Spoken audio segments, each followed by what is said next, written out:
大家好，我是马龙飞，今天和大家分享一下岔气和咳嗽痛的原因与调理手法。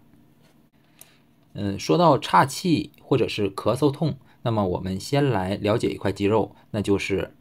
这一块，就是下后锯肌。那么大家来看，这个就是下后锯肌。首先看一下它的位置，下后锯肌呢，它位于背阔肌中部的深层面。那起点呢，在第11、12胸椎棘突及上位的第1、2腰椎的棘突，它的肌纤维呢向外上方，指点呢止于第9到第12肋骨的肋骨角的外面。它的作用呢是向下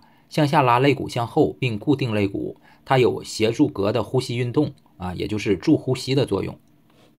下后锯肌损伤呢，主要是由于人体的剧烈运动，或者是突然转身、突然弯腰，或者是其他不协调的运动造成的损伤。那它主要的表现呢，损伤后呢，突然会出现胸腰椎旁边的疼痛，也就是说是我们局部的下后锯肌这一块，你就会感觉到肋间、肋下的这种疼痛。疼痛呢比较剧烈，有的时候呢疼痛呢会呈这种刀割状。那急性期呢，由于剧烈的疼痛呢，它就会造成人不敢呼吸甚至出现强迫性的这种呼吸困难，或者是上半身呢一般呢会向这个患侧方向去这个侧弯有的呢患者他不敢说话呈强迫体位，有的人呢他不敢翻身。由于下后锯肌呢，它起点起自于胸椎的第11、12节的棘突和第腰椎的第1节和第2节棘突这个位置，所以说呢，下后锯肌呢，它一共会有4条这个肌肉呢，它是有这样的有4条。那么这4条呢，根据不同的情况呢，损伤部位它有所不同。有的时候呢是某一条或者是某2条有损伤，那么有的时候呢就是会出现这种多条的这种损伤。下面呢，我们来说一下下后锯肌损伤之后的一些处理手法。首先呢，我们根据我们的触诊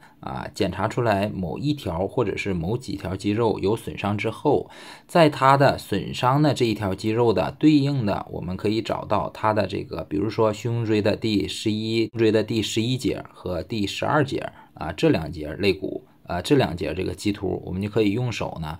去用我们的大拇指去把这个位置的一些硬结一般它在棘突上都会有一些硬结，把这些硬结呢给它处理开。那首先是处理这个棘突上的硬结，然后呢，我们顺着这个棘突向两侧，然后找到对应肋骨这个位置，它的起点和止点都去给它松一下，在肋骨对应的肋骨也可以松一下，但这个位置呢手法不要太重。然后之后呢，对于整个肌腹的这个横的一个面也进行松解这样就可以了。做完手法之后，我们还可以做一下针对下后锯肌的拉伸与呼吸训练。我们可以先看第一个图，准备的姿势呢，四肢撑地，可以跪在这个瑜伽垫上，两脚呢分开，与肩同宽。然后第二个就是吸气，随着吸气呢，背部慢慢向下，臀部自然向上翘起胸部向上提升，头部呢也随着脊柱的弯曲往上抬。然后第3步就是呼气，呼气呢，随着呼气先慢慢的将背部收回，然后再继续向上拱起。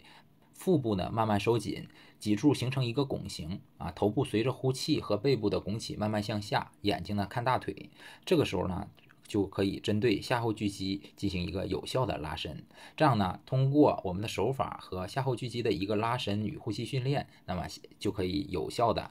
去处理好下后锯肌的损伤问题了。